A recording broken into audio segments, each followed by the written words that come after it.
Bismillahirrahmanirrahim. Assalamualaikum warahmatullahi wabarakatuh. Alhamdulillahi rabbil alamin. Wassalatu wassalamu ala ashrafil anbiya'i wal mursalin wa ala alihi wa sahbihi ajma'in. Subhanaka la ilma lana illa ma 'allamtana innaka antal alimul hakim. Wa la hawla wa la quwwata illa billahil aliyyil azim. Rabbi shrah li sadri wa yassir li amri wahlul 'uqdatam min lisani yafqahu qawli.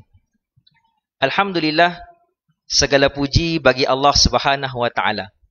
Marilah sama-sama kita merafakkan kesyukuran kepada Allah Subhanahu wa taala kerana pada malam ini, malam Jumaat, malam penghulu segala hari, pada 11 Jun 2020, bersamaan dengan pada malam ini kita dah masuk 20 Syawal 1440 Hijri, dapat kita bersama-sama secara live ataupun secara langsung di Facebook JAKIM Sarawak yang julung-julung kalinya mengadakan program segmen bicara bersama Ustaz pada malam ini. Alhamdulillah, terlebih dahulu saya ingin mengucapkan ribuan terima kasih kepada JAKIM Sarawak, khususnya bahagian pengurusan dakwah, kerana menjemput saya untuk segmen pada kali ini. Dan insya-Allah pada malam ini saya akan berbicara tentang satu tajuk yang sangat relevan pada masa ini, sangat dekat dengan kita, iaitu ibrah wabak COVID-19. Saya ulangi sekali lagi. Ibrah wabak COVID-19. Jadi muslimin muslimat yang dirahmati Allah Subhanahu wa taala, rasanya masih belum terlambat lagi untuk saya mengucapkan selamat hari raya Aidilfitri. Kullu am wa antum bi khair. Taqabbalallahu minna wa minkum. Mudah-mudahan Allah Subhanahu wa taala menerima amalan ibadah kita sepanjang bulan Ramadan yang lalu.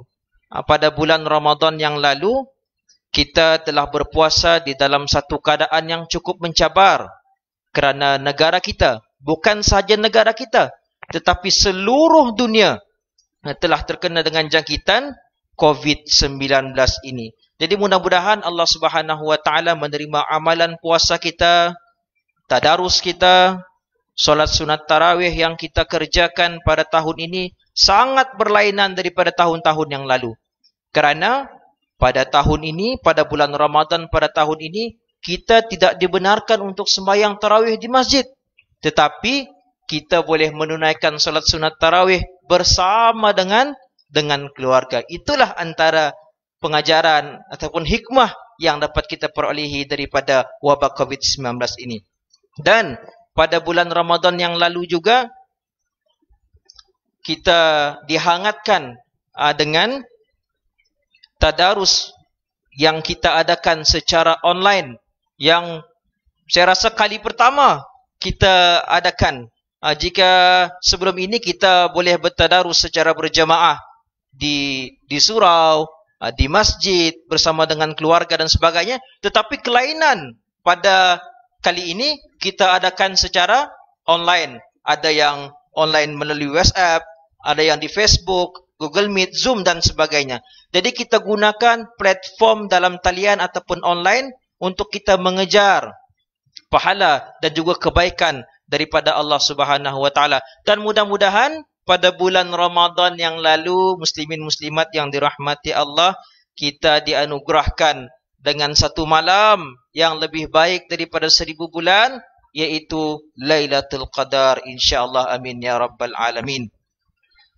Nabi sallallahu alaihi wasallam bersabda, "Man shama Ramadana imanan wa ihtisaban, ghufira lahu ma taqaddama min dhanbi." Sesiapa yang berpuasa di bulan Ramadan dengan penuh keimanan dan pengharapan, akan diampunkan dosa-dosanya yang terdahulu. Mudah-mudahan amalan ibadah puasa kita di bulan Ramadan diterima oleh Allah Subhanahu wa taala. Dan yang paling penting ialah kita memperolehi misi kita pada bulan Ramadan yang lalu, yaitu takwa. Ya, takwa ni yang paling mahal, tuan-tuan. Kerana tujuan kita berpuasa di bulan Ramadan itu adalah untuk mencapai satu misi, iaitu takwa kepada Allah Subhanahu wa taala. Kerana apa?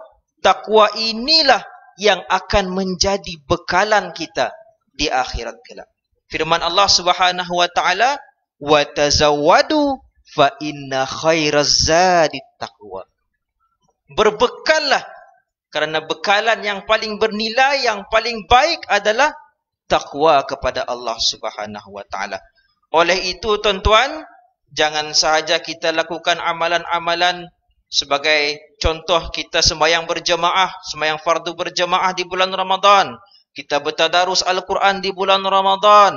Kita berpuasa di bulan Ramadan. Tetapi kita tinggalkan pada bulan Ramadan itu sahaja.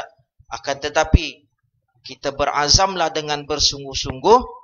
Semoga amalan kita pada bulan Ramadan yang lalu, kita amalkan di bulan-bulan seterusnya. Bulan Syawal dan seterusnya. Mudah-mudahan kita tidak menjadi hamba Ramadan semata-mata, tetapi kita menjadi hamba Allah yang bertakwa. Amin ya rabbal alamin. Jadi tuan-tuan, jangan lupa teruskan amalan kita yang telah kita lakukan pada bulan Ramadan, kita teruskan di bulan-bulan yang lain. Cuma solat tarawih tak dapatlah kita amalkan pada bulan yang lain selain daripada bulan Ramadan. Tetapi yang lain-lain seperti kita bertadarus, kita teruskan dengan puasa sunat dan sebagainya. InsyaAllah mudah-mudahan kita azam untuk meneruskan amalan kebaikan yang kita laksanakan pada bulan Ramadan yang lalu. Baiklah, muslimin, muslimat yang dirahmati Allah Subhanahu wa taala. Berkaitan dengan tajuk yang saya utarakan pada malam ini, yaitu ibrah wabak COVID-19. Ibrah ataupun pengajaran yang kita perolehi daripada musibah ataupun ujian yang Allah berikan kepada umat manusia di akhir zaman ini. Untuk sama-sama kita muhasabah diri. Untuk sama-sama kita refleksi diri kita. Kerana orang yang beriman, kerana orang yang beriman sentiasa melihat dan mencari hikmah di sebalik ujian dan musibah yang berlaku. Orang yang beriman akan melihat sesuatu musibah itu dari sudut lensa yang positif, bukan yang negatif. Dan orang yang beriman juga, muslimin muslimat yang dirahmati Allah Subhanahu wa taala, jika diberikan nikmat dia bersyukur. Orang yang beriman jika diberikan nikmat dia bersyukur. Dan jika ditimpa musibah, ditimpa dengan kesusahan, ditimpa dengan ujian, orang yang beriman akan bersabar dan redha dengan ujian yang Allah Subhanahu wa taala turunkan kepadanya. Jadi tuan-tuan, muslimin muslimat yang dirahmati Allah Subhanahu wa taala, apabila berlakunya pandemik COVID-19 ini, gaya hidup kita bertukar, cara hidup kita bertukar, peraturan kehidupan kita yang biasa bertukar menjadi norma baharu ataupun kebiasaan baru.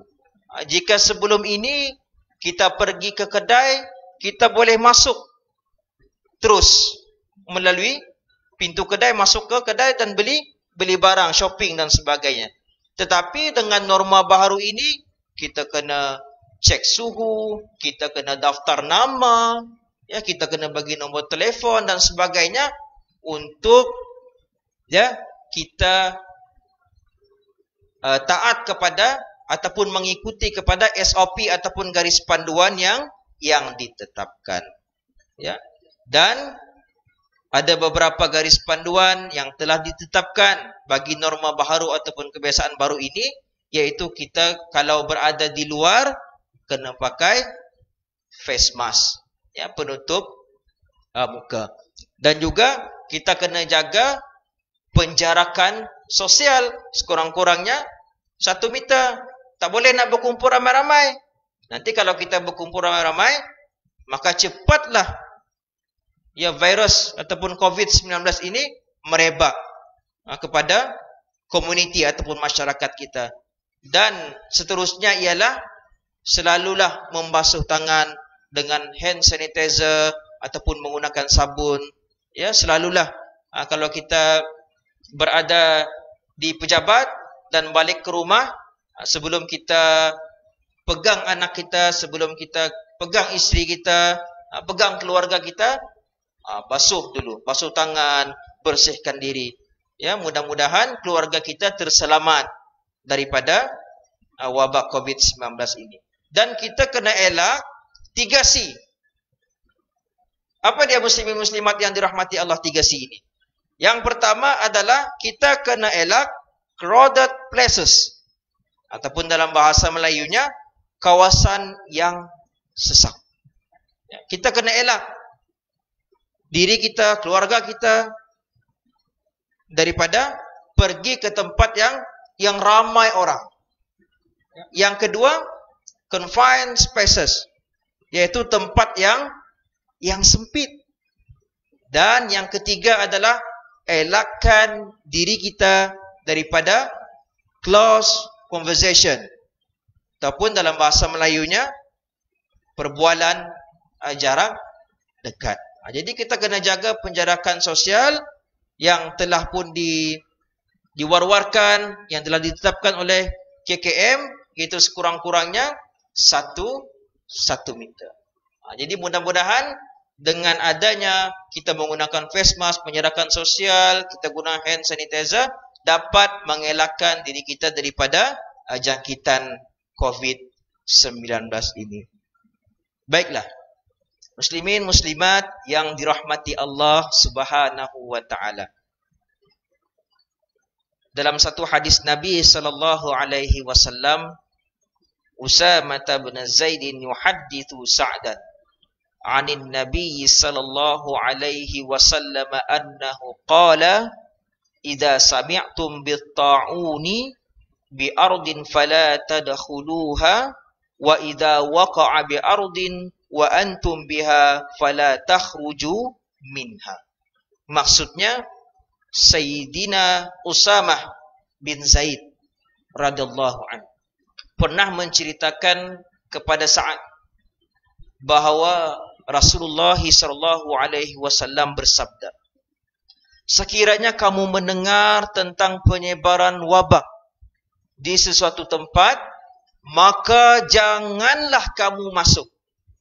Dan sekiranya kamu sudah berada dalam kawasan penularan wabak, maka janganlah kamu keluar darinya.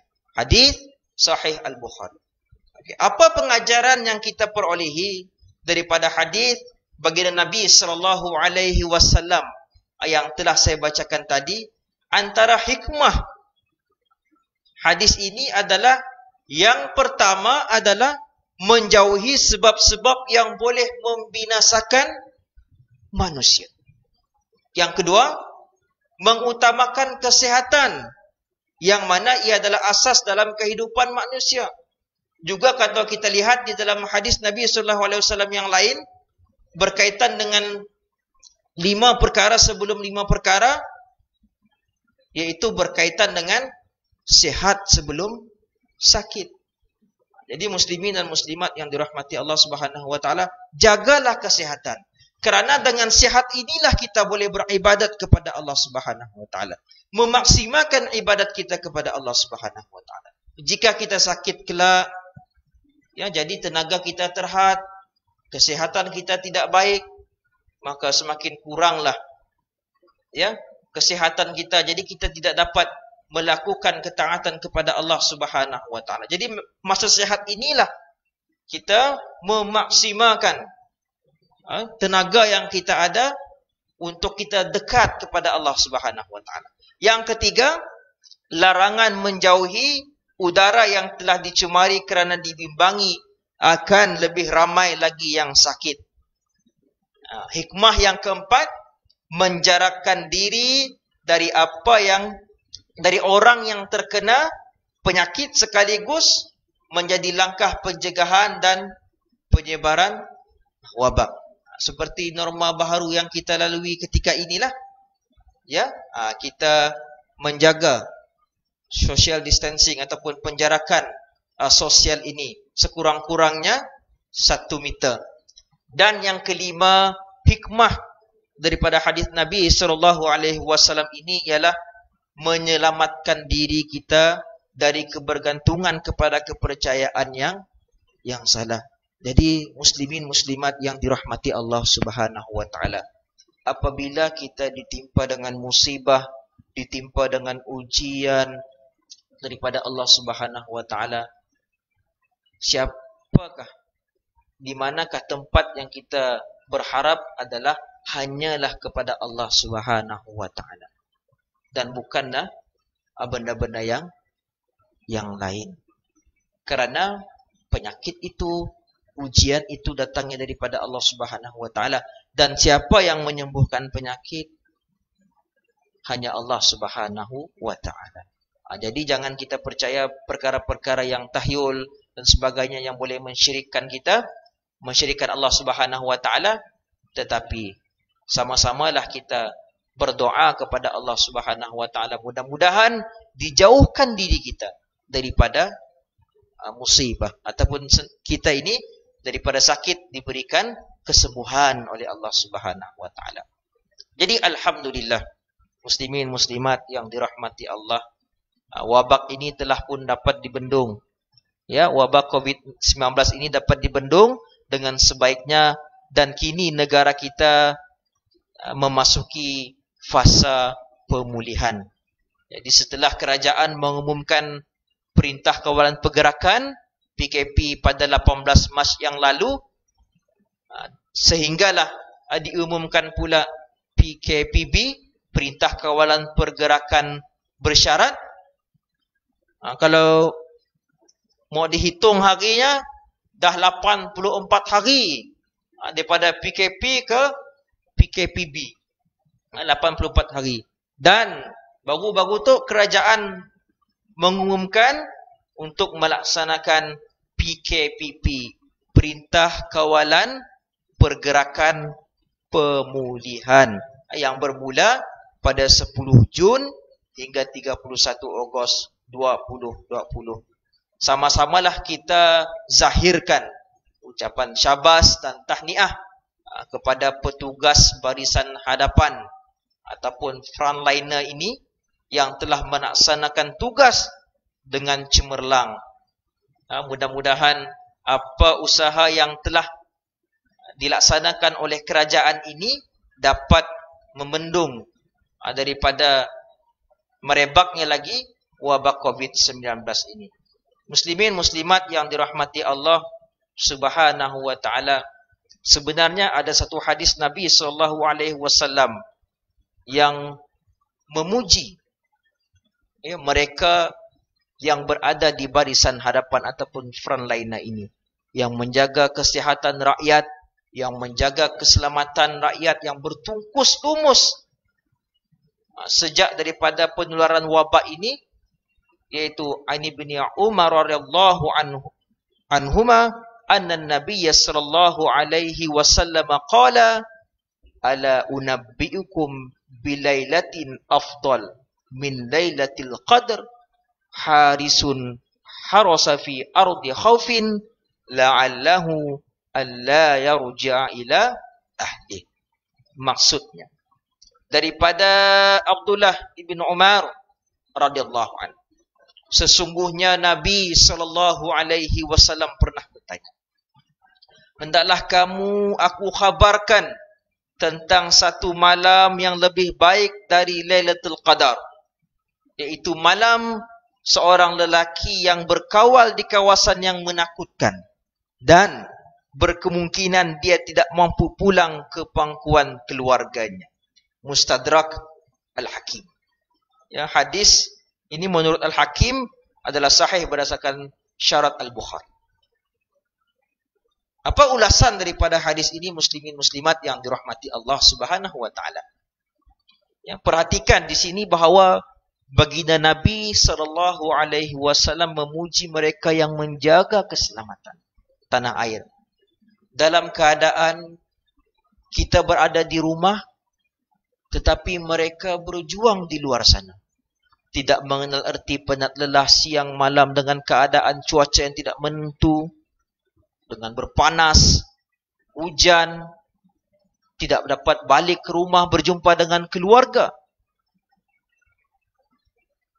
Di dalam kebimbangan dan ketakutan, maka Rasulullah SAW membayangkan kepada kita bahawa ganjaran yang diperolehi bagi mereka yang berada di barisan hadapan ini ataupun frontliner ini lebih besar dari malam Lailatul Qadar.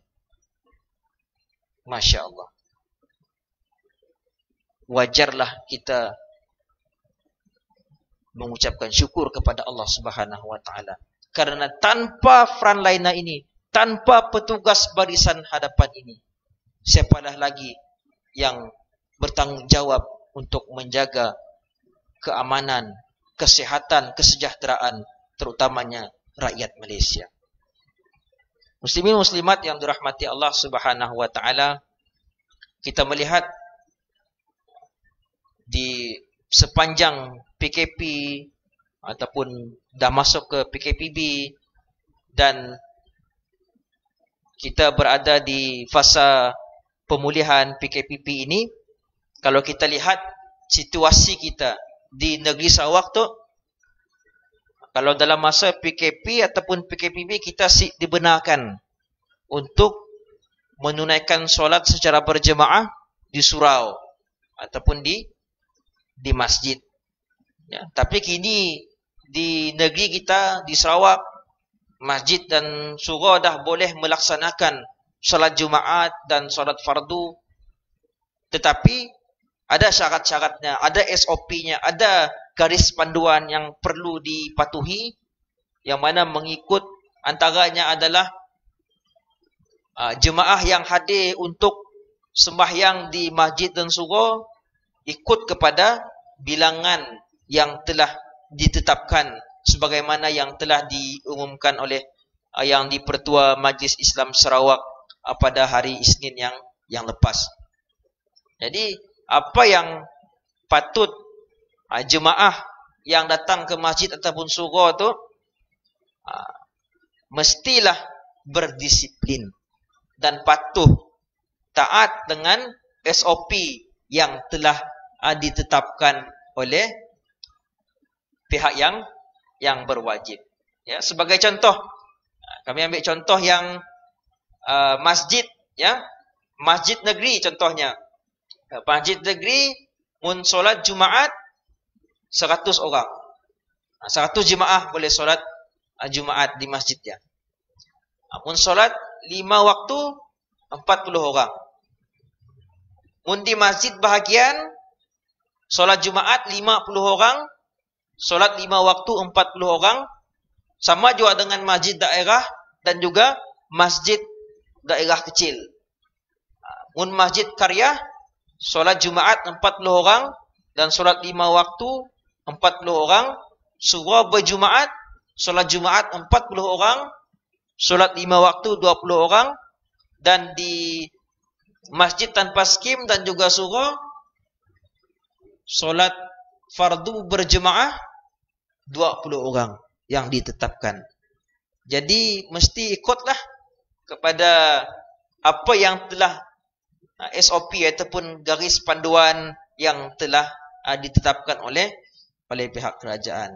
Dan insya-Allah yang mana kita telah pun melihat trend jangkitan COVID-19 itu semakin menurun, mudah-mudahan akan ada lagi penambahbaikan SOP itu. Mungkin bilangan jemaah akan ditingkatkan, ya. Mudah-mudahan insya-Allah sama-sama kita berdoa, ya, mudah-mudahan kita pun boleh termasuk dalam ya bilangan yang telah ditetapkan jumlah jemaahnya tadi. Okey. Muslimin muslimat yang dirahmati Allah Subhanahu wa taala, jika kita telusuri COVID-19 tu di Malaysia nya jangkitan yang pertama yang positif tu pada bulan Januari, penghujung bulan Januari 2020. Dannya dinamakan sebagai pandemik kerana penularan ataupun jangkitan penyakit tu penyakit tu baru. Sebabnya dinamakan sebagai novel coronavirus. Novel tu bukan kita macam novel, tapi satu virus yang baru. Yang mana virus tu, muslimin muslimat yang dirahmati Allah Subhanahu wa taala, bukan sahaja berlaku di negara kita, tetapi berlaku di seluruh dunia. Yang mana COVID-19 tu orang ramai boleh dijangkiti dengan mudah. Merebak tanpa halangan dan berterusan daripada seorang individu kepada individu yang lain.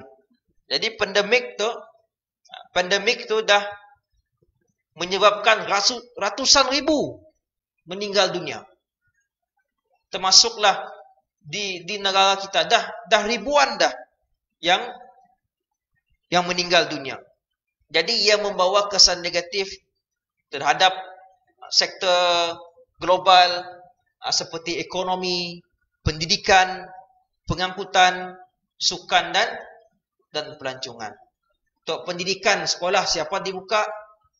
Jadi alhamdulillah kita di Malaysia tu bermula 24 Jun pula akan dibukalah secara berperingkat. Dan sektor ekonomi pun dah banyak dibuka, dan pengangkutan pun, sukan pun dah ada yang dah mula dapat main dengan sukan, yang mana si dapat berjoging lah, si dapat bersenam masa PKP tu dah boleh bersenam dah boleh berjoging dah, dan juga sektor yang lain. Jika kita lihat muslimin muslimat yang dirahmati Allah Subhanahu wa taala, statistik terkini. Kita mau nangga statistik tu. Sebab kita melihat kepada angka berapa jangkitan COVID-19 di seluruh dunia. Mun di peringkat global, peringkat dunia, sehingga petang tadi kami search dalam internet, petang tadi jumlah orang yang kena jangkitan COVID-19 tu, muslimin muslimat yang dirahmati Allah, 7.3 juta orang yang dah disahkan positif COVID-19. Dan hari itu aja, muslimin muslimat yang dirahmati Allah, 105,000 kes yang terbaru. Dan jumlah kematian yang dicatatkan adalah 416,000 macamnya. 416,000 kematian COVID-19 yang dicatatkan sehingga ke hari ini. Dan negara yang paling tinggi yang dijangkiti COVID-19 tu, yang positif COVID-19 tu, ialah Amerika Syarikat. Yang mana kes COVID-19 yang muslimat yang dirahmati Allah dah cecah 2 juta lebih. Ya. Dan kita di Malaysia, statistik pada hari ini, yang mana yang disahkan positif COVID-19 adalah 31 kes. Yang sembuh 51, dan kematian secara keseluruhannya 118, dan ada dicatat kematian pada hari itu. Begitu juga alhamdulillah di negeri Sarawak kita tu ada kes pada hari itu, ada kes. InsyaAllah mudah-mudahan kita berdoa tiada kes lagi lah, ya. Dan secara keseluruhannya di negeri kita 556 kes dan mencatatkan 17 kematian Dan yang sembuh daripada penyakit COVID-19 tu 531 kes. Di muslimin muslimat yang dirahmati Allah Subhanahu wa taala, itu adalah statistik berkaitan dengan COVID-19. Jadi sama-samalah kita berdoa, mudah-mudahan pandemik COVID-19 tu dapat hilang daripada muka bumi itu dan kita boleh hidup secara normal. Baiklah, kita masuk kepada ibrah ataupun pengajaran COVID-19, muslimin muslimat yang dirahmati Allah Subhanahu wa taala. Marilah sama-sama kita ambil waktu sejenak untuk kita muhasabah diri kita, untuk kita refleksi diri kita, kita perhatikan, kita merenung kejadian dan reaksi yang timbul daripada penularan pandemik COVID-19. Kerana banyak hikmah yang kita dapat daripada berlakunya pandemik itu untuk kita jadikan sebagai teladan dan pengajaran kepada kita. Dan hikmah ini hanya akan dihargai oleh mereka yang melihat musibah itu daripada sudut yang positif. Kerana yang saya katakan di awal tadi, ciri-ciri orang yang beriman adalah apabila mereka menerima nikmat daripada Allah Subhanahu wa taala, mereka bersyukur, dan apabila menerima musibah, ujian daripada Allah Subhanahu wa taala, orang-orang yang beriman adalah mereka yang sabar. Ya. Jadi ibrah yang pertama, pengajaran yang pertama yang kita perolehi daripada wabak COVID-19 tu, tuan-tuan muslimin muslimat yang dirahmati Allah Subhanahu wa taala, adalah kembali kepada Allah. Kembali kepada Allah. Setiap ujian yang Allah Subhanahu wa taala berikan kepada kita, berikan kepada umat manusia, sudah pasti ada hikmah di sebaliknya. Tidak ada kekuatan dan kehebatan melainkan kekuatan Allah Subhanahu wa taala.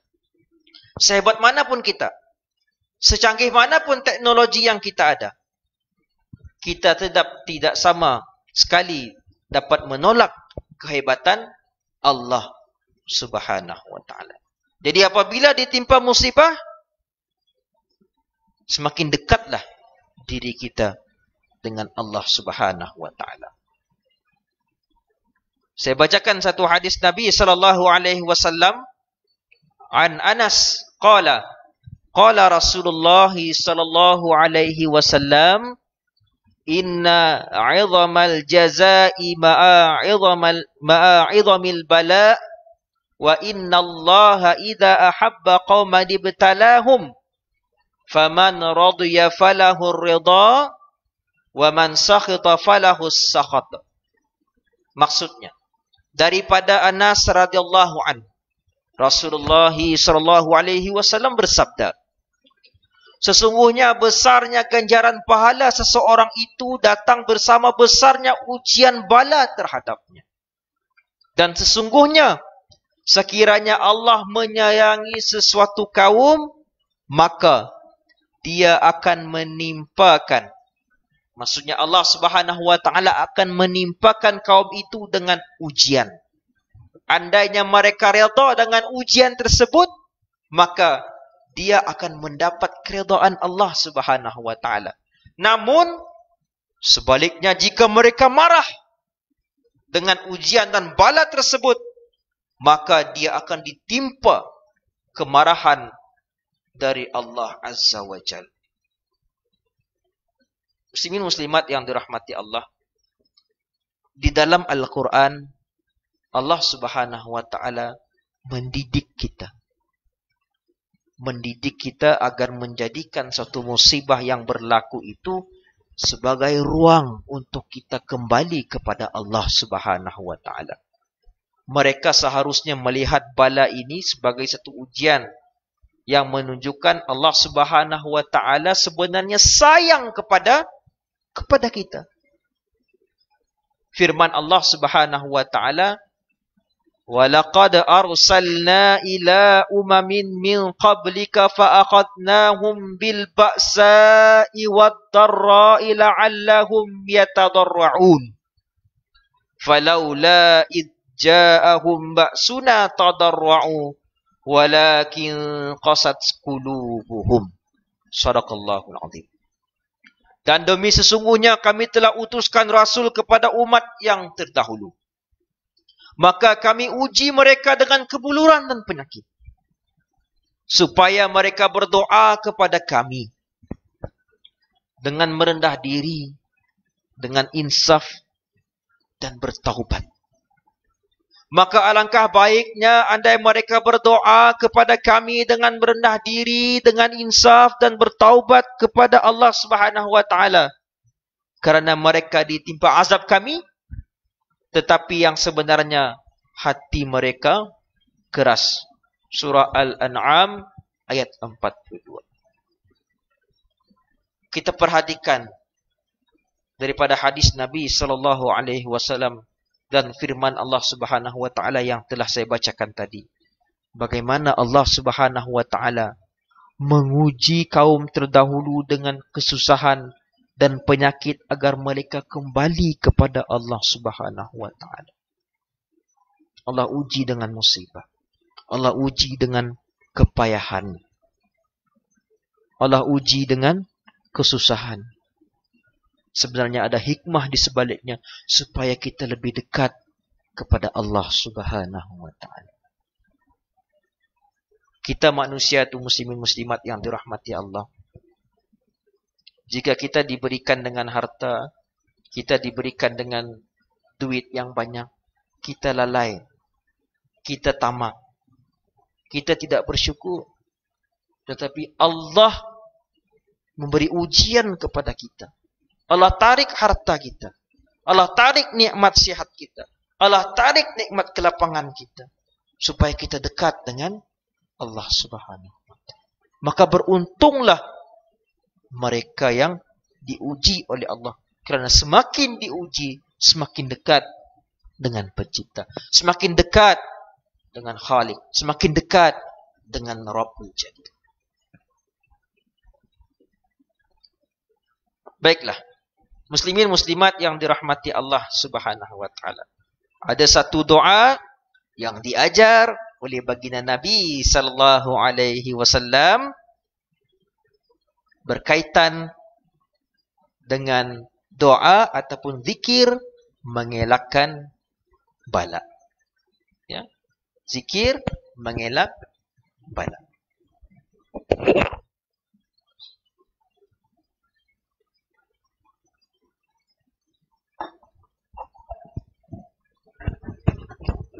Hadis Nabi sallallahu alaihi wasallam.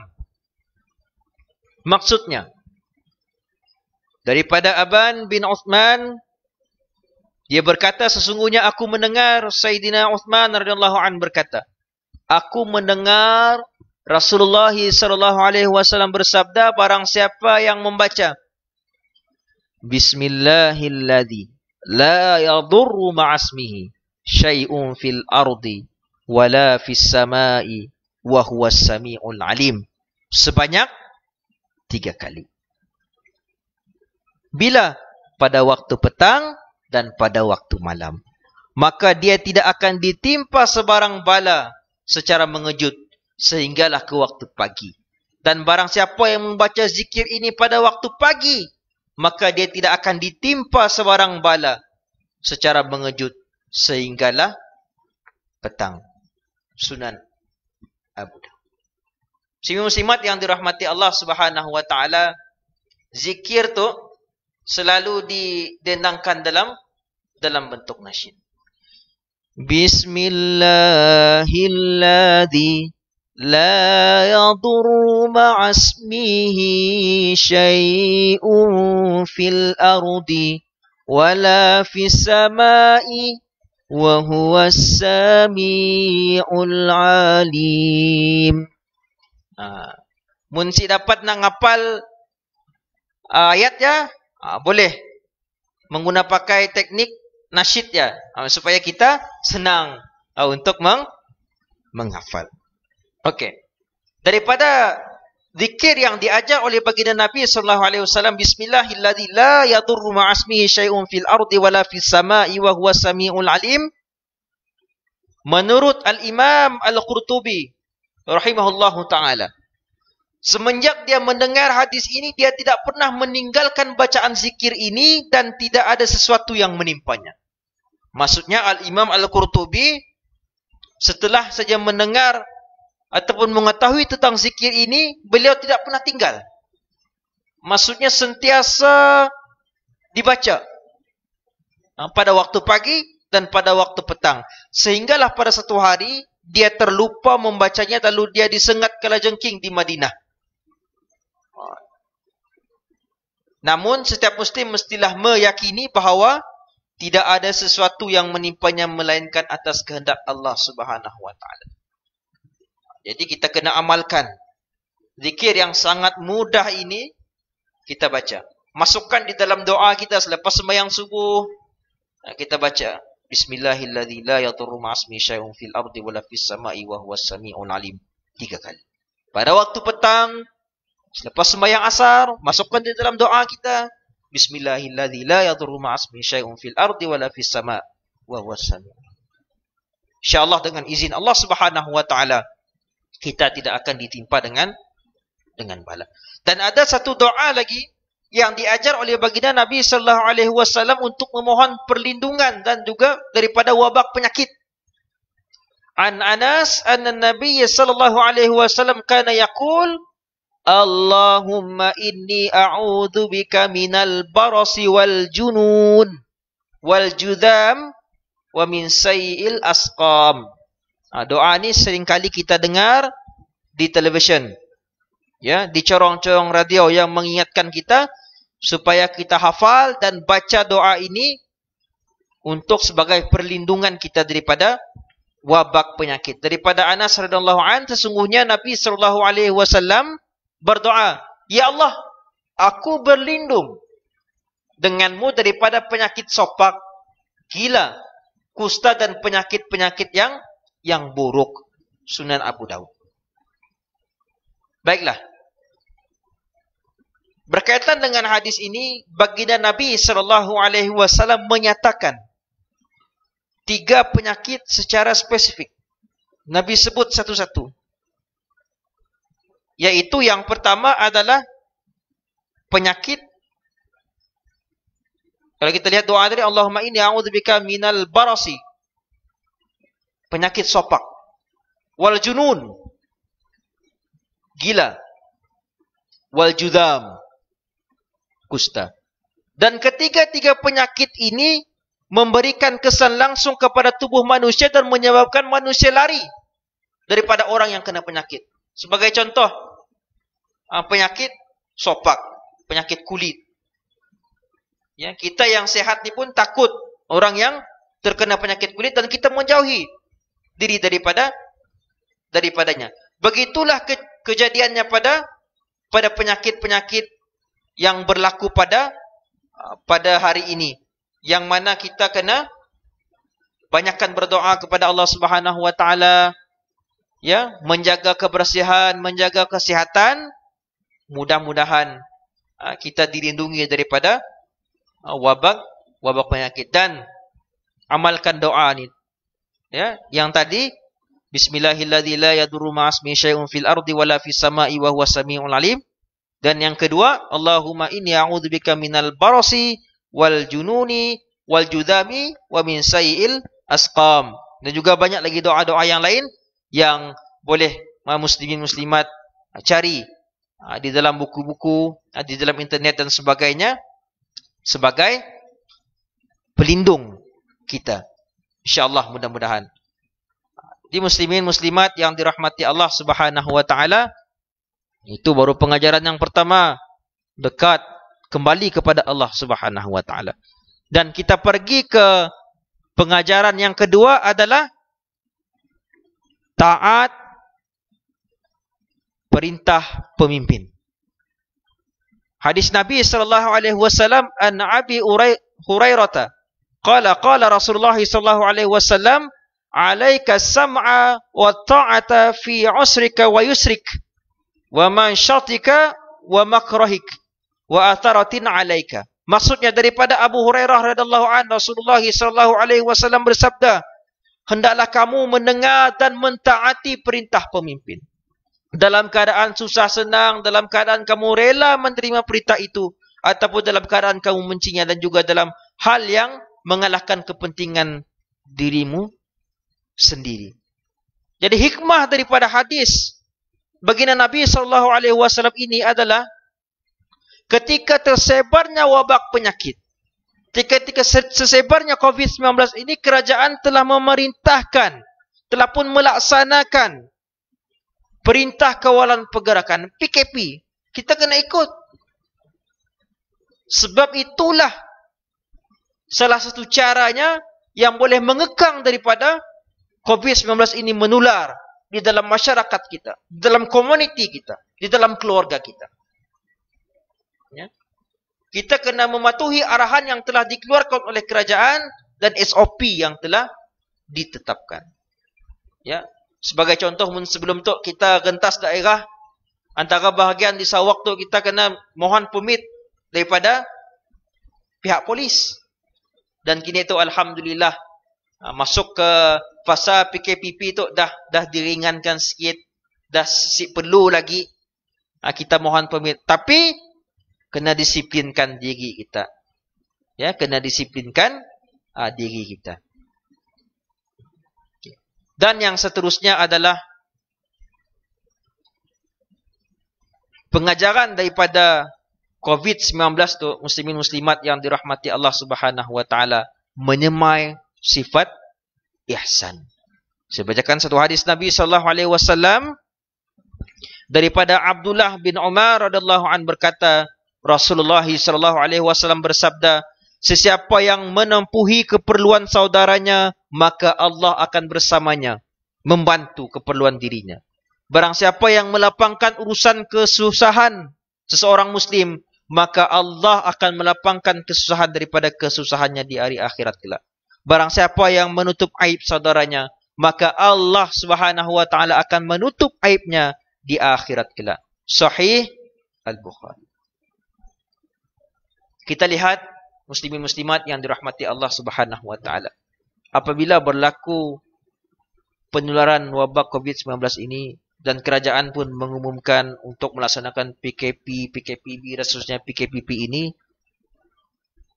pihak kerajaan, ya, pusat-pusat zakat, NGO, badan-badan amal memberikan sumbangan yang banyak kepada mereka yang memerlukan, yang terjejas akibat pandemik COVID-19. JAKIM misalnya turut memberi sumbangan melalui tabung musaadah COVID-19. JAKIM Sarawak juga tidak melepaskan peluang untuk membantu petugas-petugas di barisan hadapan. Sumbangan dan usaha murni ini pasti akan dapat meringankan beban mereka yang ditimpa musibah dengan penyakit ini dan penat lelah barisan hadapan bertugas. Ya, kita berikan dengan bantuan makanan, ya, dapat menghilangkan penat lelah mereka bekerja. Mudah-mudahan, ya, di negara kita ini ramai lagi orang-orang yang pemurah yang memberikan sumbangan kepada mereka yang memerlukan, insya-Allah. Dan yang terakhir, ibrah wabak COVID-19 yang terakhir ialah manfaat masa bersama keluarga. Penularan wabak COVID-19 tu telah memberikan impak yang positif kepada keluarga kita. Ya. Yang mana apabila kita PKP, perintah kawalan pergerakan yang pertama, Yang mana kita kena duduk di rumah. Siapa keluar. Mu nak keluar berbeli barang pun, mesti ada keperluan-keperluan tertentu aja yang boleh kita beli. Ia pun ketua keluarga aja. Dan seterusnya, fasa yang terusnya, selepas disuruh ketua keluarga, nah, ketua keluarga tu nak beli barang dapur, terpaksa mula listing. Nah, mula listing, takut ada yang si tahu apa yang nak dibeli. Betul kasih. Yang hantar gambar dengan bini, betul ke tu? Tok betul ke tu? Tok serai. Nah, tok sayur, tok bawang. Takut-takut suami si tahu. Contohnya, tapi kami tahulah. Kan? Dan suami-suami yang lain pun mestilah tahu nak. Jadi suami positifnya berlakunya wabak COVID-19 tu, suami bantu kerja rumah. Sebelum tu suami sibuk dengan kerja. Nah, si ada peluang untuk bantu isteri pergi pagi, pulang malam. Kadang-kadang si pulang-pulang travelling dan sebagainya. Jadi masa tu lah peluang dan ruang yang kita ada untuk membantu kerja-kerja rumah.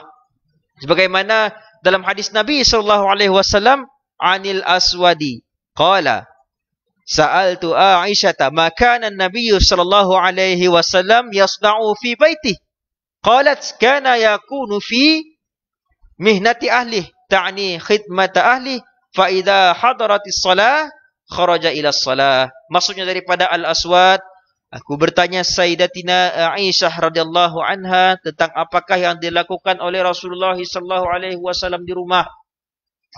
Tok sahabat tu bertanya, tuan-tuan, apa yang baginda Nabi polah di rumah? Nah, apa yang Aisyah jawab? Baginda melakukan kerja-kerja rumah ahli keluarganya. Iaitu baginda membantu kerja ahli keluarganya. Apabila tiba waktu solat, baginda keluar menunaikan solat. Dalam satu hadis Nabi SAW lagi, Aisyah apabila ditanya dan dijawab, sesungguhnya baginda menjahit bajunya sendiri, memperbaiki seliparnya, dan mengerjakan kerja-kerja yang dilakukan oleh kaum lelaki di rumah mereka. Jadi muslimin muslimat yang dirahmati Allah Subhanahu wa taala, Rasulullah SAW itu adalah ikon suami yang terbaik. Jadi kita kena ikut. Ya. Kita kena tolong isteri kita memasak. Yang ada baby kecil macam kami tu, tolong mandikan baby. Nah, tolong tidurkan baby. Bagi isteri berehat. Nah, sebelum tu saya ada masa untuk kita menolong isteri, itulah masa yang diperuntukkan untuk kita menolong ahli keluarga kita. Dan seterusnya adalah berbuat baik pada keluarga. An Abi Hurairah qala Rasulullah sallallahu alaihi wasallam akmalul mu'minina imanan ahsanuhum khuluqan wa khairukum lisanihim. Okay. Maksudnya daripada Abu Hurairah radhiyallahu an, Rasulullah sallallahu alaihi wasallam bersabda, mukmin yang paling sempurna imannya adalah mereka yang memiliki akhlak yang baik, dan orang yang paling baik di kalangan kamu adalah orang yang berbuat baik kepada kaum perempuan mereka, istri-istri mereka. Jadi muslim-muslimat yang dirahmati Allah Subhanahu wa taala, hikmah daripada hadis baginda Nabi sallallahu alaihi wasallam menyuguh kita tu, para suami, sayang dengan istri. Ya, tolong istri. Tolong keluarga kita. Lebih-lebih lagi kita yang ada masa ruang yang banyak di rumah. Si salah kita nolongnya masak. Si salah nolongnya menjemur pakaian dan sebagainya. Ia bukan tanggungjawab hakiki isteri, perlu kita tahu ya. Bukan bermakna memasak yang tugas hakiki isteri. Suami pun ada juga tanggungjawab dia untuk nolong isteri. Sebab ialah di dalam akad perkahwinan pun tanggungjawab kita adalah susah senang kita bersama dengan isteri kita, bersama dengan anak-anak kita, bersama dengan keluarga kita. Dan ikutlah pedoman yang telah ditunjukkan oleh baginda Nabi sallallahu alaihi wasallam. Insyaallah, ya, muslimin muslimat yang dirahmati Allah Subhanahu wa taala, ada 4 tadi pengajaran yang telah kami sampaikan. Yang pertama adalah kita dekatkan diri kepada Allah Subhanahu wa taala. Yang kedua adalah kita mematuhi perintah kerajaan ataupun arahan pemerintah. Yang ketiga, menyemai sifat ihsan. Dan yang keempat adalah kita berbuat baik dengan ahli keluarga kita. Mudah-mudahan tuan-tuan, musibah tu bukan jadikan diri kita lagi down. Yalah, kita pun faham dalam masa pandemik tu ada yang orang yang berjual, yang biasa berniaga, apabila diumumkan PKP, si dapatnya bekerja, si dapatnya berjual. Tapi alhamdulillah kini tu dah dibuka ruang ekonomi dan sebagainya, dah boleh berjual dah. Hanya hikmahnya, muslimin muslimat yang dirahmati Allah. Jadi kesimpulannya, apabila berlaku musibah sedemikian, kita harus mendidik diri kita supaya sentiasa berpandangan positif, ya, sentiasa melihat musibah itu dari sudut yang baik untuk menambahkan lagi keimanan kita kepada Allah Subhanahu wa taala. Karena beriman kepada Allah Subhanahu wa taala itu adalah wajib bagi kita orang Islam. Dan seterusnya adalah setiap apa yang terjadi pasti ada hikmahnya. Dan terakhir sekali, semoga Allah Subhanahu wa taala sentiasa memelihara diri kita, keluarga kita, masyarakat kita, negara kita. Malahan umat manusia di seluruh dunia ini agar dijauhkan daripada segala penyakit dan menjadikan negara kita yang tercinta ini dalam keadaan aman dan damai daripada pandemik COVID-19. Jadi alhamdulillah, cukuplah sekadar sedikit ilmu yang disampaikan daripada saya. Jadi saya mohon maaf kepada muslim-muslimat yang dirahmati Allah jika ada kekurangan, tersilap bicara. Kami menerima teguran secara terbuka ataupun julung-julung kali juga di pola live macam ya. Jadi terima kasih sekali lagi kepada Jakim Sarawak, ya, kepada barisan Ustia yang dah bertungkus lumus mula live ataupun siaran langsung pada malam ini, yang dah set up habis baik dah 2-3 kali dah.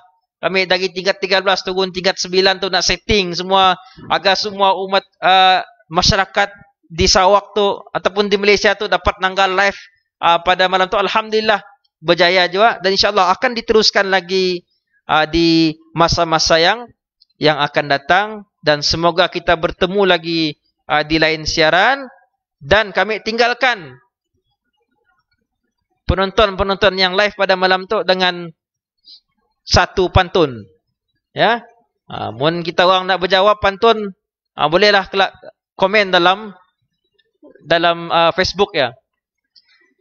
Itik berkejaran bersama angsa hingga terjatuh ke dalam perigi. Berdoa kepada Yang Maha Esa, moga COVID-19 berlalu pergi. Baiklah muslim-muslimat yang dirahmati Allah, hashtag Allah jaga kita, hashtag kita jaga kita, kita mesti menang. Sekian, wabillahi taufiq wal hidayah. Wassalamualaikum warahmatullahi wabarakatuh.